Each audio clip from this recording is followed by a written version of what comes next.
in swiftly changing position to evade enemy counteraction.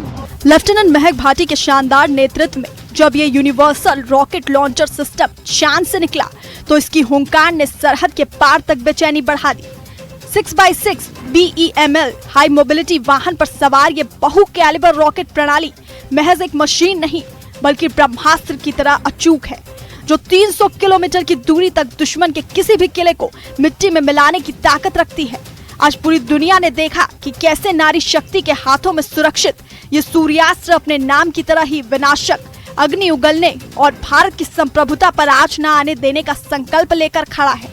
ये स्वदेशी तकनीक का वो गौरवशाली प्रहार है जो पलक झपकते ही युद्ध की दिशा बदल देने और दुश्मनों के बंकरों को धुआं-धुआं कर देने की क्षमता रखता है।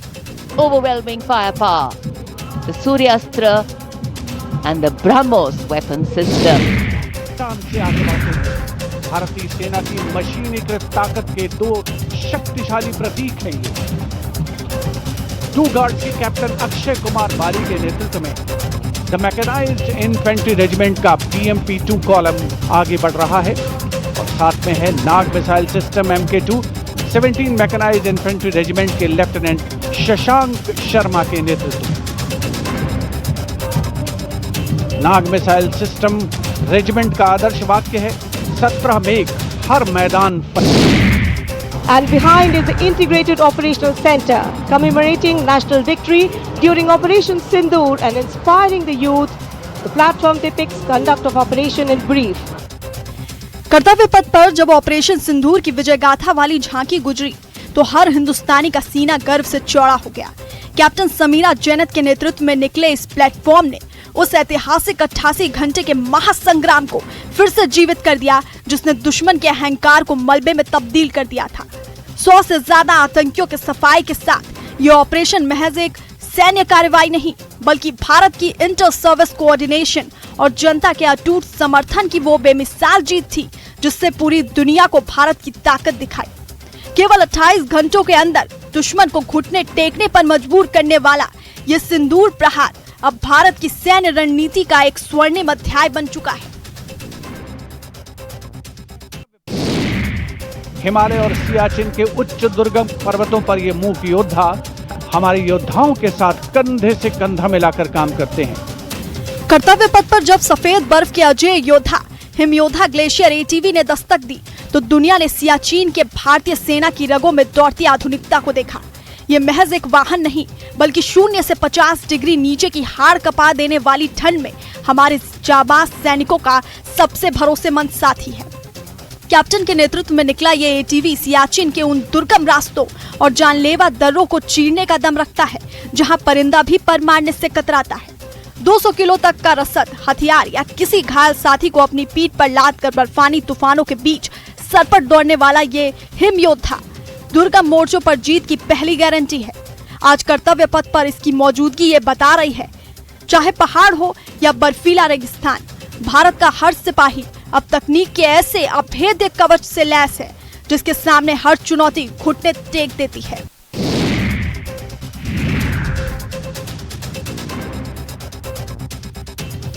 कर्तव्य पथ पर जब कैप्टन वेदांत सेठी के नेतृत्व में जम्मू कश्मीर लाइट इन्फेंट्री के जाबाज कदम ताल करते हुए निकले तो इतिहास का पन्ना खुल गया। 1948 में जब पाकिस्तान के कबाइलियों ने कश्मीर की सरहदें लांघने की हिमाकत की तो यहाँ के आम किसानों और आम नागरिकों ने हल छोड़कर हथियार उठा लिए थे। देशभक्त इन जाबाजों ने 1948 में जम्मू कश्मीर मिलिशिया के रूप में एकजुट होकर वो पराक्रम दिखाया कि 3 युद्ध और 3 थिएटर सम्मान इनके नाम हो गए। 1972 में जब इन्हें नियमित रेजिमेंट का दर्जा मिला तो इनके शौर्य की गाथा और भी स्वर्णमयी हो गई। 1 परमवीर चक्र, 3 अशोक चक्र, 11 महावीर चक्र और ढेरों सेवा पदकों से सजी ये रेजिमेंट इस बात की गवाह है कि जब मिट्टी की असमत पर आँच आती है तो आम इंसान भी चट्टान बन जाता है।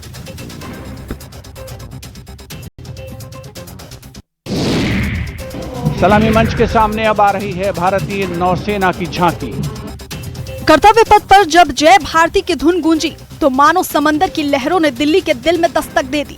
लेफ्टिनेंट कर्नल नाग्याल की कमान में भारतीय नौसेना का दस्ता कदम ताल करते हुए निकला तो अनुशासन और शौर्य का एक ऐसा माहौल दिखा जिसे देख पूरी दुनिया देखती रह गई।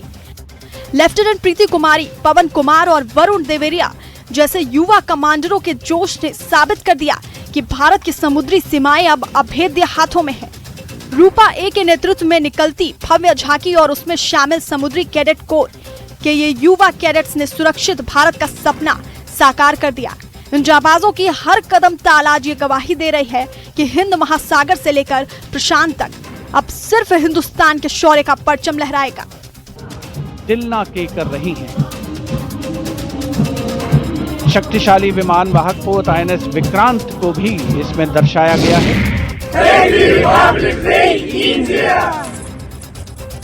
भारत और रूस की अटूट दोस्ती का एक ऐसा नया रंग देखने को मिला जिसने हर हिंदुस्तानी का दिल जीत लिया।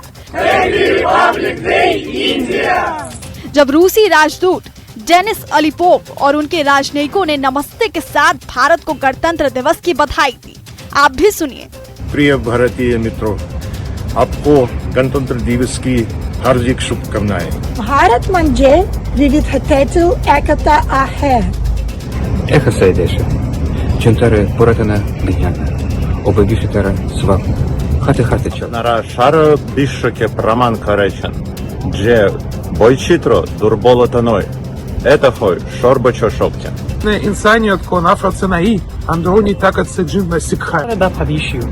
आकाशा मानो वाग्यू, शक्तियुत वाग्यू इरले। भारत रूस की मित्रता पर हमें गर्व है। सलामी मंच के सामने अब है नौसेना का मार्चिंग कंटिंजेंट। कर्तव्य पथ पर जब असिस्टेंट कमांडर निशित शर्मा के नेतृत्व में समुद्र के प्रहरी उतरे तो मानो समंदर की लहरों ने भी उन्हें झुककर सलामी दी। हम रक्षा करते हैं के अटल मंत्र के साथ आगे बढ़ते भारतीय तटरक्षक बल का ये दस्ता उस अजेय दीवार का प्रतीक है जो भारत के 4.6 मिलियन वर्ग किलोमीटर के विशाल समुद्री क्षेत्र को सुरक्षित रखती है। 154 जहाजों और 78 विमानों के बेड़े के साथ ये बल महज एक सुरक्षा कवच नहीं बल्कि समंदर में फंसे हजारों लोगों के लिए देवदूत है। एक ऐसा गौरवशाली रिकॉर्ड जिसमें अब तक 11,800 से ज्यादा जिंदगियां बचाई जा चुकी हैं। जब निशित शर्मा की कमान में ये मार्चिंग दस्ता पूरे जोश के साथ निकला तो दुनिया देखती रह गई। इस युवा और जोशीले नौसैनिक शामिल है। सधे कदमों और अनुशासन के साथ कंधे से कंधा मिलाकर मार्च कर रहे हैं। Going past the saluting base, the band contingent of the Indo-Tibetan Border Police Force, led by Bandmaster ASI Devendra Singh. कर्तव्य पथ पर जब कदम कदम बढ़ाए जाके धुन गूंजी तो पूरा माहौल जोश से गर्मा उठा। ASI देवेंद्र सिंह के निर्देशन में बजते बैंड की थाप पर जब असिस्टेंट कमांडर पगार जनार्दन कालू के नेतृत्व में ITBP का मार्चिंग दस्ता निकला तो दुनिया ने उन योद्धाओं को देखा जो -45 डिग्री की हाड़ कपा देने वाली ठंड में भी चट्टान की तरह अडग रहते हैं। अपनी सेरेमोनियल पोशाक में 144 हिमवीरों की ये टुकड़ी सिर्फ एक दस्ता नहीं बल्कि भारत चीन सीमा के उन ऊंची पहाड़ियों की रक्षा करने वाला अभेद्य कवच है जहां ऑक्सीजन भी दम तोड़ देती है।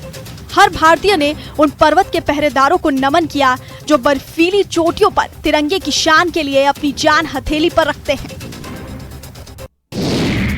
सुरक्षा बल का ऊंट बैंड दुनिया में अपनी तरह का एकमात्र बैंड। जब डिप्टी कमांडेंट महेंद्र पाल सिंह राठौर अपने ऊंट चेतक पर सवार होकर निकले तो दिल्ली के दिल में थार रेगिस्तान की राजसी शान उतर आई। रेगिस्तान के जहाज कहे जाने वाले इन 50 सजे धजे ऊंटों की चाल ने समा बांध दी। उनके ठीक पीछे दुनिया का इकलौता ऊंट सवार बैंड निकला जिसने सब इंस्पेक्टर अमल चट्टोपाध्याय के नेतृत्व में हम है सीमा के सुरक्षा बल की धुन छेड़कर फिजा में देशभक्ति का रंग घोल दिया। कच्छ के रण से लेकर राजस्थान के तपते थोरों तक BSF का ये दस्ता सिर्फ एक मार्चिंग यूनिट नहीं बल्कि दुर्गम सरहदों पर तैनात उस फौलादी भरोसे का नाम है जो हर मुश्किल में देश की ढाल बना रहता है। BSF के राजस्थान फ्रंटियर द्वारा 1986 से 87 में गठित ये बैंड रेगिस्तान और मारवाड़ महोत्सव का एक स्थायी हिस्सा है।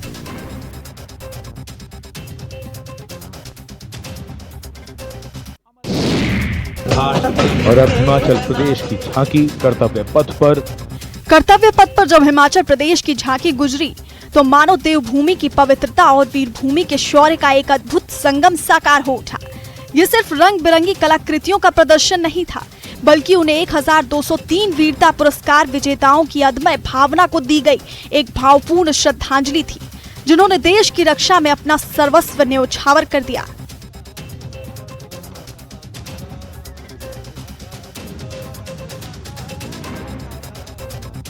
देवभूमि की झांकी ने दुनिया को बताया कि यहाँ के हर घर से एक योद्धा निकलता है। झांकी में जहाँ एक ओर देवों का आशीर्वाद और समृद्ध सांस्कृतिक विरासत की झलक दिखी, वहीं दूसरी ओर उन वीरों का गौरव गान भी सुनाई दिया, जिन्होंने राष्ट्र की पुकार पर अपना बलिदान देने में कभी संकोच नहीं किया।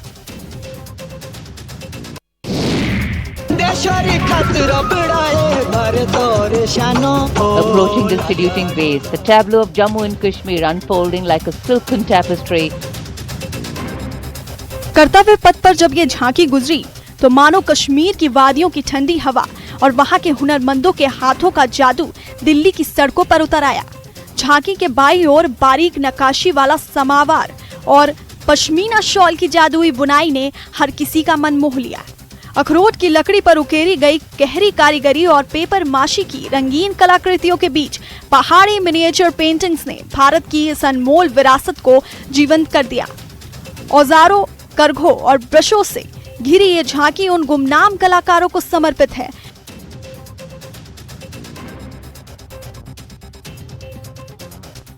रबाब, संतूर और बांसुरी की मधुर धुनों के बीच जब लोक नर्तकों ने थिरकना शुरू किया तो देवभूमि और वीरभूमि के साथ साथ ये कला भूमि भी दुनिया के सामने अपनी पूरी चमक के साथ चमक उठी।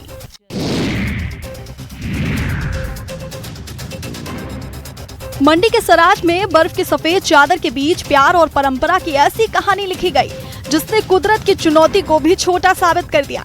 इन तस्वीरों को जिसने भी देखा वो हैरान रह गया। गितेश और उषा की ये शादी महज दो दिलों का मिलन नहीं बल्कि जज्बे की वो मिसाल है, जहां 4 फीट गहरी बर्फ भी बारातियों के कदम नहीं रोक सकी।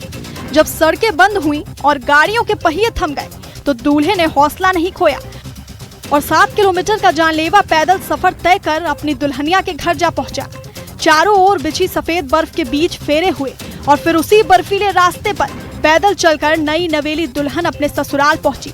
सराज की वादियों में हुई ये शादी आज हर किसी की जुबान पर है, क्योंकि यहाँ डोली किसी लग्जरी कार में नहीं बल्कि पैदल चलकर गई।